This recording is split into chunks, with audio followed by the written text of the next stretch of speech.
How often do you come to the Southern California conference compared to the national conference where I met you last time? Southern California, I've been to each one since 2019, except for last year. I wasn't able to make it to where were we? Monterey. Yeah. That's the only one that I've missed so far since 2019. So for the people who are always deciding which one they should go to, Yes. What's your opinion? Like which one, what's the pro and con of each? The con to the national one is that it's so big, so many attorneys.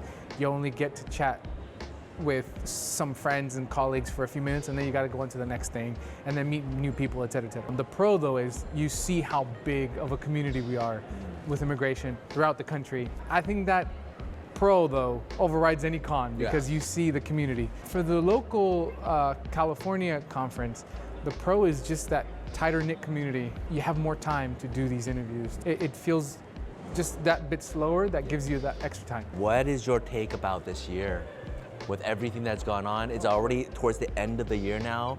On retrospect, what advice would you have given yourself January 2025? It's gonna be okay. And I remember specifically January 20th, 2025, when all those executive memos started coming out and just seeing one email after another and just panicking alongside my wife and figuring out what the heck are we gonna do. I would just tell myself, one day at a time, it's gonna be okay. Remind myself what I was trying to tell myself that day. Just keep doing the work. And what work did you keep on doing when you felt like quitting? When it's so easy just to stop and say, hey, I'm gonna change a job. I'm smart, I'm capable, I'm handsome. I could totally get a job at AT&T, you know? Thank you. My practice is removal defense and a lot of work with minors with SIGs. So the Kobe Bryant mentality of one foot in front of the other. And the next form, do it as well as you possibly can. The next declaration is as best as you can. And it sounds very cliche and very simple, but it was just so daunting at that time in January. We have a duty to our clients to just keep moving forward, and to ourselves really for our profession, to just keep going forward. Keep that standard that you set for yourself. And any work that you do, whether it's paperwork, whether it's talking with clients and colleagues, just keep that standard and just one day in front of the other. And eventually you'll get to the end of the year. And you've been doing this for how long? I've been doing this since 2019, so at this point, 6 years? As a solo practitioner for 2 out of those 6, so yeah. What do you envision yourself a year from now? At the end of 2027, what is your vision for your practice, your firm? What is it that you want? One, keep that standard. Whether you win or lose, the next day you have to go back to train.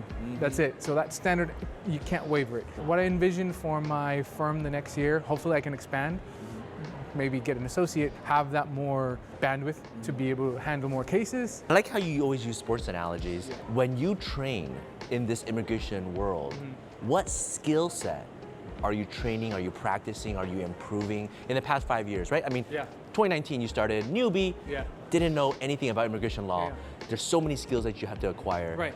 What are the fundamental skills that you felt like you have to keep on training to hone to get better, and what are you aspiring to? Be on top of cases a lot better, a lot more and a lot better than I am. Like I'll see something was published, but I don't necessarily go back and read it immediately. I think that is something that I need to improve. Keep writing. My writing, I just want to be a better writer. And there's always more room for improvement. Most people, when they think removal defense, they don't think writing is that important. You know, if you're doing transactional attorney work, as in you're filing EB-1A petitions, you're writing business plans, you're talking about economic job data with EB-5 stuff, writing is paramount. But removal defense, why do you say you need to improve your writing? The school that I was brought up in is you brief every issue. You write everything for trial. You even cover letters, you get them as tightly knit, written as you possibly can, because that sets up the arguments that you're gonna have the day of trial. Most people don't do that. Most removal defense attorneys don't do that. So you do that. I do that, and I think it's because my undergrad background was English literature.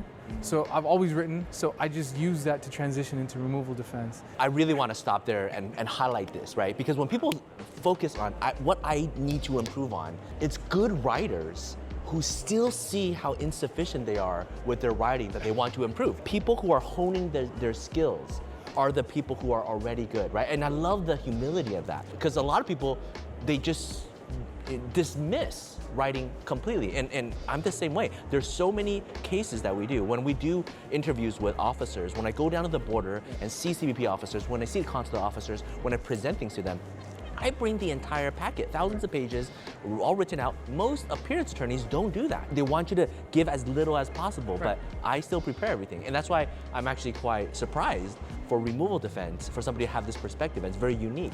And now it makes sense with your English background and you want to hone your skill. And I love that you are improving yourself. And I just want to congratulate you on that. Thank you. Yeah, it's a never-ending task. Yeah. There's always a better way to write a sentence. There's always better voice. There's always better tone. That's something, though, that I definitely want to keep working on because, like I said, it just sets up the trial day a little bit easier for me. If you were a judge looking at different cases, 10 cases are not written well, and one case is written well, and you're strapped on time, and you could only approve so many, and you could only give benefit of the doubt to a few, which one would you give it to? Obviously, the one written well. Exactly. Right. And this is why I try to hone my writing skills as much as possible, because I also try to put myself in that position. I'm presenting a case. How can I distinguish my client's case from the next one, right? No one wants to sit down and read one really long paragraph that's verbose and repetitive, and my brief ends up being 60 pages. How can I condense all of that into the just nuts and bolts? And that's always my question when I sit down, and sometimes it's easier than others, but I know that I've presented my best foot forward, and even with a denial, then like I said, you set up for an appeal, you set up for another appeal, you set up for, that's I think the biggest thing in my craft that I just need to keep honing. This is a true lawyer. Thank you. Thank you.